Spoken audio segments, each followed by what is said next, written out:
Hi guys, welcome back to my channel. As you can see, I'm currently in the Gion District and I'm here today to show you if it's really worth it and what the reality of it is if you do come and not at 6 a.m. So today actually seems to be significantly less crowded than when I first came here. The street I was on, I'm currently on, was packed full and you couldn't really do anything. So today is actually a good day, but last time it was worse. So a lot of the streets here in Gion are pretty small. When people are standing about, they do get crowded, and they often have these little carts which make them even more crowded. The houses here are super small and super traditional, which makes it a really cool atmosphere.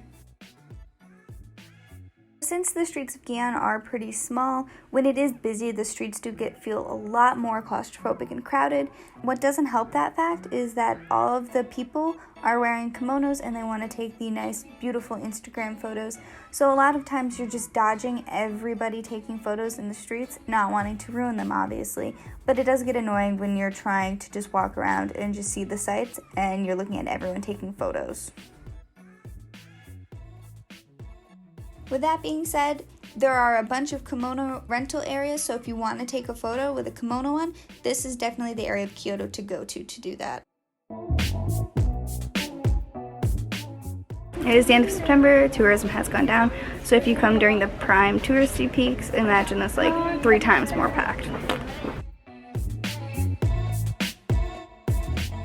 This is kind of like the landmark of the Gion District. It's like a pinpoint, you know? It like pinpoints where you are and how to find it. This pagoda you can literally see anywhere in Gion, whether you're in the middle of it, whether you're leaving it, whether you're coming up to it.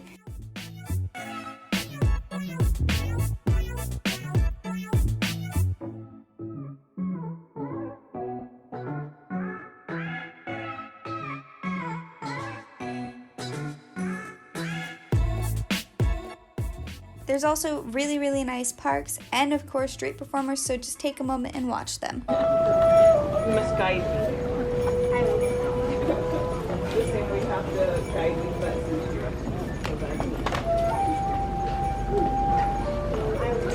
Hello! Oh! Hello! Oh, little so dog pets. The streets of Gion, for those of you that don't know, are filled with little stores and restaurants, mainly restaurants, so if you're coming for regular shopping, I wouldn't count on that too much, but they do have a lot of souvenir stuff, and they're just jam-packed full of little things, little trinkets, and little snacks.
So right behind me, right here, is a Starbucks that's built into a old like Japanese traditional house, and it's pretty cool. I'll try and show you the inside, but it might be full.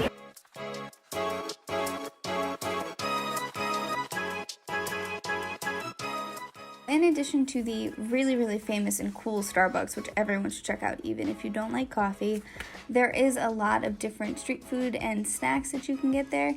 Predominantly a lot of ice cream there. However, you do have to be mindful of the fact that they will way overcharge, so don't necessarily go with the first stand you see, but give it a shot. and look around, and then eventually go with one with a little bit lower price. These teriyaki were only 160 yen, but we saw ones for around 400. So you just have to be careful and mindful of that, just to save a few bucks. So if you come to Gion, right near the exit, if you exit out the same side I did, there's like a little park thing.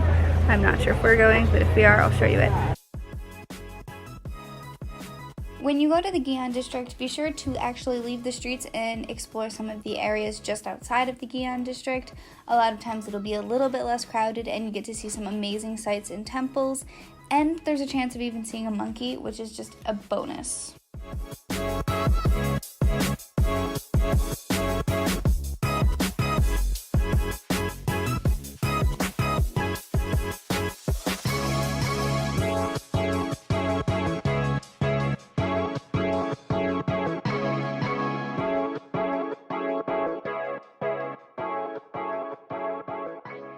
So at this temple, I don't remember what it's called, I'll put that here, but sometimes you can come here and actually catch a wedding. I did that last time. I didn't intend to, but I ended up being able to watch one.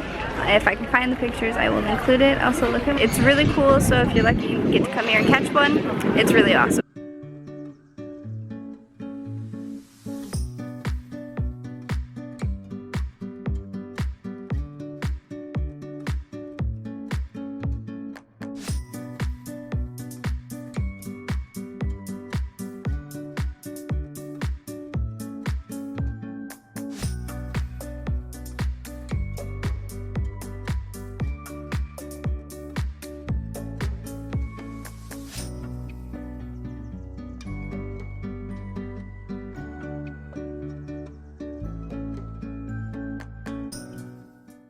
So I hope that this vlog was informative and really helped you guys out.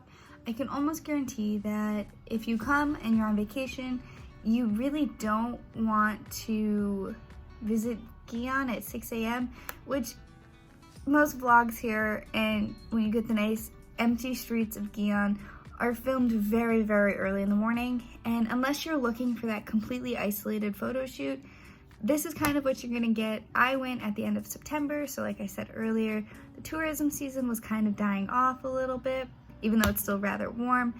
And so our streets were like not as crowded. However, I came a few weeks ago. I'm not sure if I took a video clip, but I will include it here if I did. And these streets were so jam-packed, you had a hard time sticking with your group and just being able to locate one another. And it was fun and it was still beautiful, but it's definitely not the ideal like situation for like the Instagrammable empty streets against the wall photos. With that being said, I'm sure they're still possible. I, however, am not one of those people, if you haven't noticed, and so I don't have the eye for that, so forgive me on that part. But going to Gion is a really awesome experience, and you really can't come to Kyoto without experiencing it, since it is the traditional historic houses and just like streets and stuff. Also, it's a great spot to get souvenirs, so you may as well go visit. I hope you enjoyed this video, and comment down below what you liked about it, what else you want to see. Give it a thumbs up, and please don't forget to subscribe. Bye!